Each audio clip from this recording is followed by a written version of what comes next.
My name is Billy Lombardo, and when Bill Savage asks you for a favor, you just do it. I wish I could talk more about that, but I can't. I'm sorry. On March 21st, 1997, about 2 months before I started writing the stories that were in my first collection of fiction, a black boy named Lenard Clark came into my old neighborhood, Bridgeport, and got beat into a coma by a few white teenagers, among them the son of a mobster. They left him for dead and later bragged about how the beating served the neighborhood. My son Kane was 5 when I took him to the old apartment I grew up in, on the 3rd floor above the Dressel's bakery. I pointed to the houses across the street from the bakery and told him they were built on the ghosts of the old play lot we played softball in. When we found the door to my old stairwell of the bakery was open, we walked in and there was a note scribbled on a piece of paper taped to the wall, and I read it for my son. It said that people lived here. Please don't piss in the hallway. I showed him around the block after that, brought him to the back stairs where I got stuck on the never-shoveled stairs one Saturday in February and thought I'd freeze to death. I showed him the yard where Mrs. Romano's cherry tree was struck by lightning, and all the kids in the neighborhood were invited to take bowls of cherries home for our mothers to make pies with. But all the while I'd been thinking about the stairwell to Dressel's, asking people not to piss in the hallway, where I used to be 5 years old.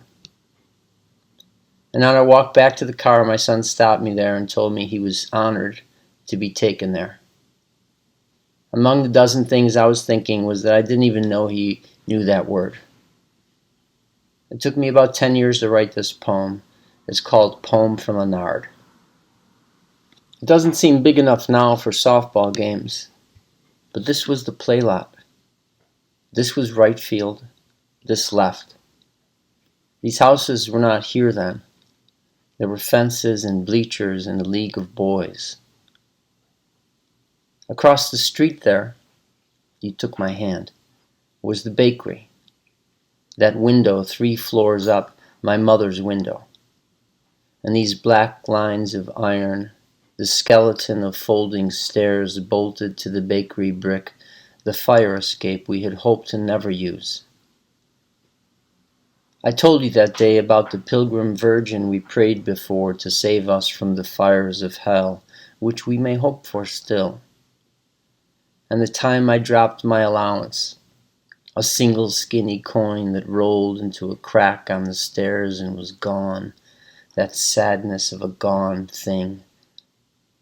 But I did not tell you everything.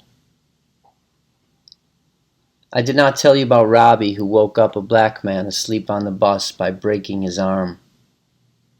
I did not tell you about the sound of a broken arm. Or of Crazy Ray Ray, who beat up a Mexican with a baseball bat in front of Bernie's, the way the Mexican's knee bounced on the iron step of the store, almost alive, as though it might be used again. I would not have told you that. Neither did I tell you of Lenard Clark, the black boy they beat into a coma for walking into Bridgeport that spring to get air for his bicycle tires. Not much to ask, it seems. Air. I would not have told you that. I told you about the fire, though. Fire was different. How I stood in a room of gray smoke and looked for my shoes, and in the smoke the smell of bread. I told you about fire. And there was the door to the stairwell, and inside the door still brown stairs, 33. How did I know there were 33? Because I used to count them. I counted them until I could not forget. I counted them until the reason for counting was gone, memory. And what said the note that was taped to the wall?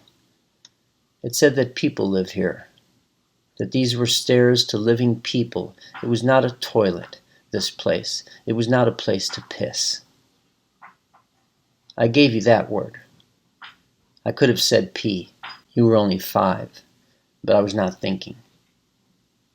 Look, I said, this is the place I lived, the place I was 5. I was a boy here, and there was fire and fear, and there was blood and hate, there was glass and ice and loss, there were fists. And after the play lot, there were still these baseball bats. But now this sign on the wall where I was once a boy, but I swear to God, there was a play lot right there, Kane, across the street. The older boys would come here to my lemonade stand and to muss my hair. They mussed hair then. And the bakery, too, right here. There was bread and there were donuts and cannolis, and Jesus, to smell that every day, it was some kind of way to live. This was a place once. And now this. And we were going to leave. The key to the car was in my left hand. Me wondering what there was left to give you now that everything was gone. Now that you had reached the remembering time. But when I put the key in the door, you put your hand on the crook of my arm as though to stop me. As though to say a thing to me before we left that place. As though the thing could only be said on the hard-scrabble streets of that place, and on those streets you told me you were honored to be taken there. In front of an old bakery that had fire and hatred to remember, that had glass and blood and smoke and fist, this is the trade we made that day. You were 5 and held open your new memory, and I thought I gave you piss to put there. But before we left that place, you called it honor. Taught the old man something about honor.